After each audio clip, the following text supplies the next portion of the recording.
যা উড়ে যা ইউটিউব চ্যানেলে আপনাদের স্বাগত জানাই।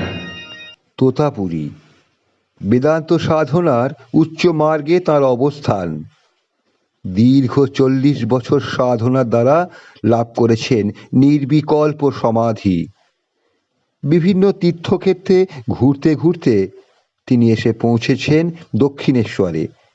মা ভবতারিণীর পুজোর ভার পেয়ে গদাধর তখন আরও আঁকড়ে ধরেছেন মাকে।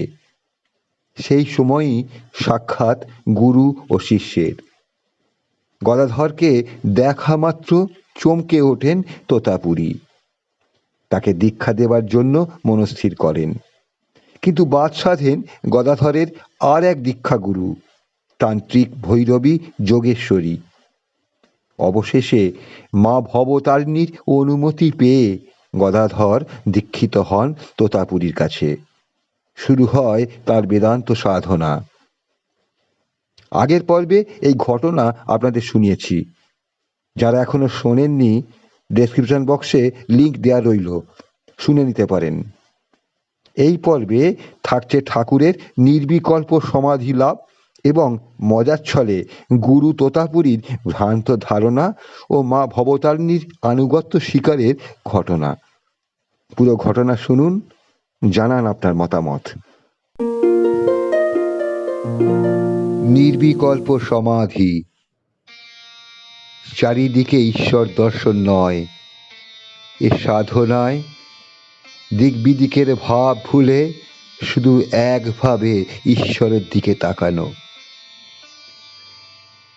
চারিদিকে ঈশ্বরকে দেখাও তো চঞ্চলতা, কিন্তু এ সাধনায় চিত্ত নিশ্চল হয়ে একাগ্র হয়ে কেবল এককেই দেখবে। তখন আর পৃথকত্ব থাকবে না, ঈশ্বরের ভিতরেই অস্তিত্ব বিলীন হবে।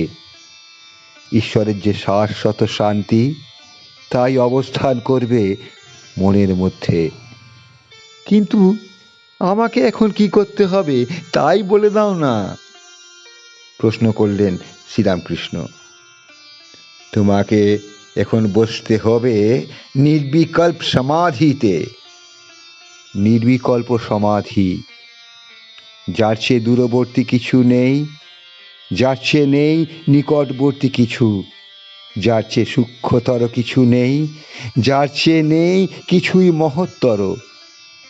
আকাশে বৃক্ষের মতো যিনি স্তব্ধভাবে বিরাজমান, যিনি এক, দেশ কাল বস্তু এই ত্রিবিধ পরিচ্ছদ শূন্য, অদ্বিতীয়, সেই অসঙ্গ পুরুষের ধ্যান করতে হবে। নিজের ক্ষীণ প্রাণস্পন্দন তার মহান প্রাণস্পন্দনের সঙ্গে জুড়ে দিতে হবে। ক্ষুদ্র প্রাণ প্রতিষ্ঠিত হবে বৃহত্তর প্রাণে। অন্তরের স্বভাব মিলিত হবে অন্তরের পরিচয়ের সঙ্গে। নামে কোনো কাজ নেই, রূপে কোনো কাজ নেই, তোমার স্বভাবটি হোক আমার স্বভাব। ও ও আমার দ্বারা হবে নে, হবে নে। আমি আমি তো বসে শুধু মাকেই দেখতে পাচ্ছি, আর কিছুই যে আমার আসছে নে। क्यों क्यों होगा नहीं, রুকো রুকো যারা। এই বলে তোতাপুরী একটি কাঁচের টুকরো ঠিক ঠাকুরের কপালের দুই ভুরুর মাঝে জোরে চেপে ধরলেন। বললেন, यहीं पर यहीं पर यहीं पर अपना मन का स्थिर करो। হ্যাঁ হ্যাঁ হ্যাঁ হ্যাঁ, এবার পারবো, এবার পারবো। মা মা, তুই আমাকে এই নির্বিকল্প সমাধি এনে দে মা, এনে দে, এনে দে, এনে দে মা, এনে দে, এনে দে।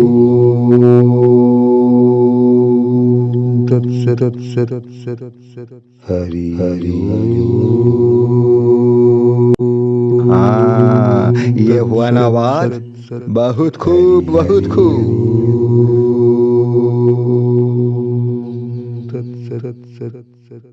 এই বলে কুটিরে তালা বন্ধ করে দিয়ে তোতাপুরী গিয়ে বসলেন পঞ্চবটিতে। মনে মনে ভাবলেন যখন ওর সমাধি ভাঙবে তখনই এই দরজা খুলবেন তিনি। কিন্তু অনেক সময় কেটে গেল, সাড়াও নেই, শব্দও নেই। ব্রহ্মস্বাদে তন্ময় হয়ে আছে, কিন্তু কতক্ষণ থাকবে?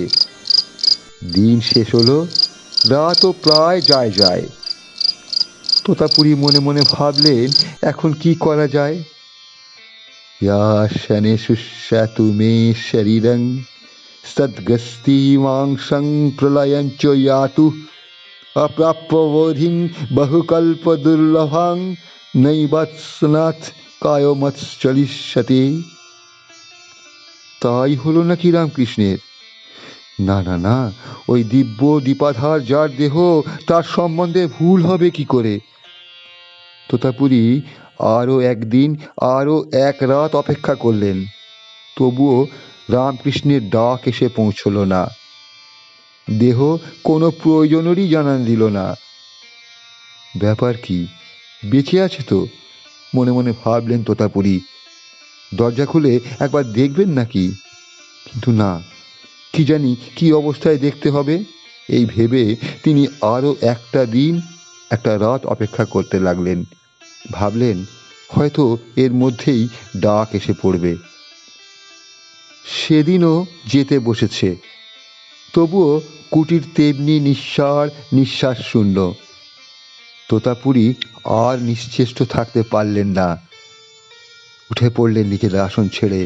স্তব্ধীভূত রামকৃষ্ণ কি শিলাভূতি হয়ে গেলেন নাকি? এখনো বেঁচে আছেন তো নাকি? জোর করে ধাক্কা মেরে দরজা খুলে ফেললেন। কোথায় রামকৃষ্ণ?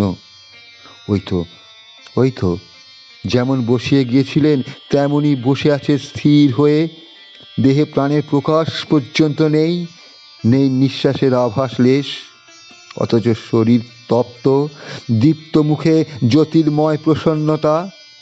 নিরুদ্ধ অবস্থায় প্রশান্ত হয়ে বসে আছেন, নিবাত নিষ্কম্প দীপ শিখার মতো। বসে আছে আত্মজ্ঞানে, আত্মদর্শনে বিভোর হয়ে, ব্রহ্মে লগ্ন, লিপ্ত, লীন হয়ে। সংভূরের মতো তাকিয়ে রইলেন তোতাপুরি। নিজের চোখে যেন বিশ্বাস করতে পারছেন না। 40 বছর সাধনা করে তিনি যে সমাধিতে উত্তীর্ণ হয়েছেন, রামকৃষ্ণের পক্ষে তা 3 দিনেই সম্ভব হলো।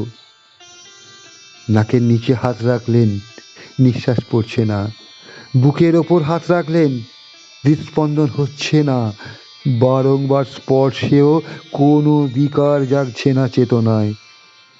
যেন ঊর্ধ্ব অধ মধ্য সমস্ত আত্মবোধে পরিপূর্ণ হয়ে আছে। আর এরই নাম তো নির্বিকল্প সমাধি। ঊর্ধ্বপূর্ণ মধ্যপূর্ণং মধ্যপূর্ণং যৎমাকং সর্বপূর্ণং শয়াতেতি সমাধিস্তস্য লক্ষণম। একা দৈবী মায়া। বিস্ময়ে আনন্দে চেঁচিয়ে উঠলেন তোতাপুরি। দেবতার এ কি আশ্চর্য মায়া! শুধু একবারের চেষ্টায় মাত্র 3 দিনের মধ্যেই রামকৃষ্ণের নির্বিকল্প সমাধি হয়ে গেল। এবার রামকৃষ্ণকে সমাধি ভূমি থেকে নামিয়ে আনার চেষ্টা করলেন তোতাপুরি। রোমাঞ্চিত হয়ে উঠল পঞ্চবটী।